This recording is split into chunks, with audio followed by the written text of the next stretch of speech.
اللہ کی نشانیاں کیا ہیں؟ آپ نے قرآن کی آیت میں یہ سنا ہوگا، ان الصفا والمروۃ من شعائر اللہ۔ قرآن میں ہی ہے، دوسرے پارے میں اللہ تعالیٰ فرماتا ہے بے شک صفا اور مروہ اللہ کی نشانیوں میں سے۔ صفا مروہ کیا ہے؟ یہ دو پہاڑیاں ہیں، کعبے کے قریب دو پہاڑیاں ہیں، صفا اور مروہ۔ ان دو پہاڑیوں کو اللہ تعالیٰ فرماتا ہے کہ یہ اللہ کی نشانیوں میں سے ہیں۔ کس لیے نشانیاں ہیں؟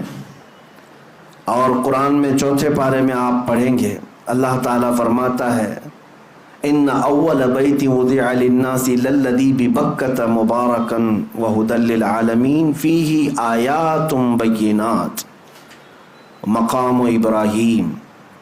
اللہ فرماتا ہے سب سے پہلے اس روئے زمین پر جو گھر بنا ہے وہ خانہ کعبہ ہے، جو مکہ میں بنا ہے۔ کس لیے؟ کہ وہ پوری دنیا کے لیے ہدایت کا ذریعہ بنے اور برکت کا ذریعہ بنے۔ اور اللہ فرماتا ہے اس میں کھلی ہوئی نشانیاں ہیں۔ خانہ کعبہ کو اللہ فرماتا ہے اس میں کھلی ہوئی نشانیاں ہیں۔ صفا اور مروہ کو کہتا ہے رب تعالیٰ کہ یہ اللہ کی نشانیاں ہیں۔ کیوں میرے عزیزو؟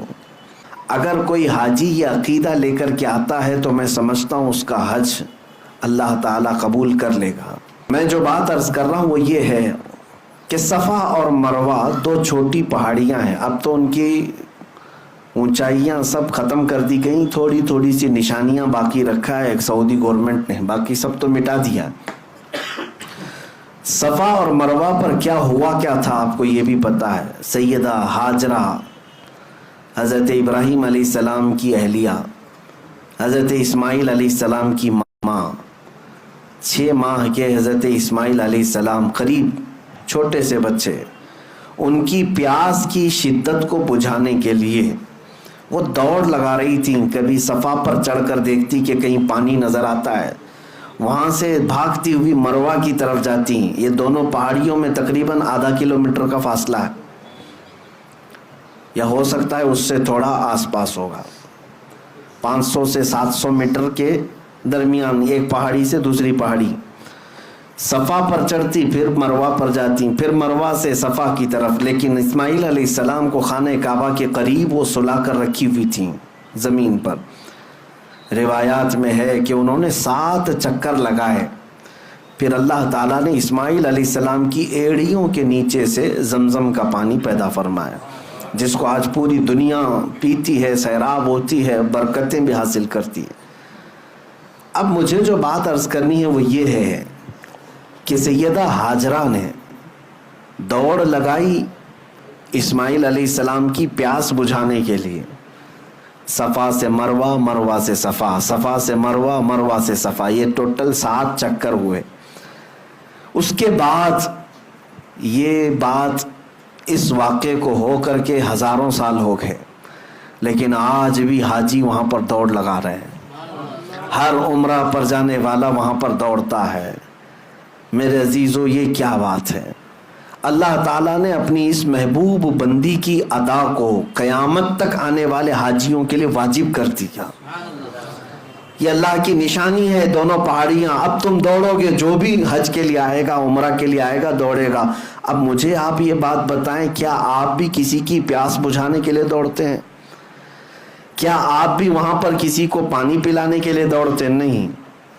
آپ سب کو پتا ہے ہم آج وہاں پر دوڑ کسی کی پیاس بجھانے کے لیے نہیں، بلکہ اللہ کی ایک محبوب بندی کی ادا پر عمل کرنے کے لیے دوڑتے ہیں۔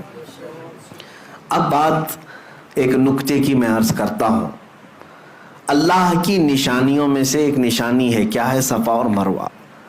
توجہ چاہتا ہوں، بہت ہی ایک اہم نکتے کی طرف آپ کی طرف توجہ لے جا رہا ہوں۔ اسماعیل علیہ السلام کون ہیں؟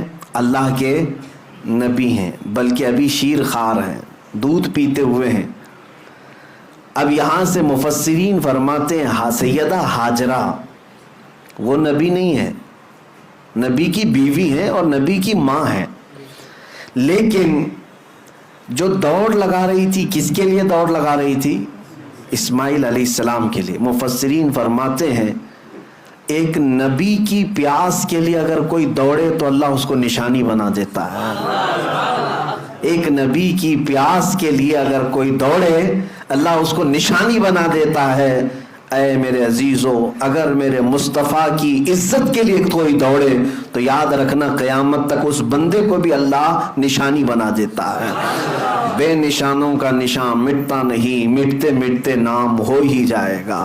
آج بر صغیر بلکہ عالم اسلام میں اگر ایک عبقری شخصیت امام اہل سنت فاضل بریلوی امام احمد رضا خان رحمت اللہ تعالی علیہ کو پوری دنیا جانتی ہے اور پہچانتی ہے تو اسی بنیاد پر کہ ایک نبی کی عزت اور اس کے پہرے داری کے لیے زندگی وقف کر دیا تھا اور اللہ نے ان کی زندگی کو آج سارے لوگوں کے لیے نشانی بنا دیا کہ اب ہمیں اللہ تعالیٰ کی نشانی اگر بننا ہے تو میرے عزیزو نبی کی عزت اور ان کی محبت کے لیے دوڑ لگانا ہوگا.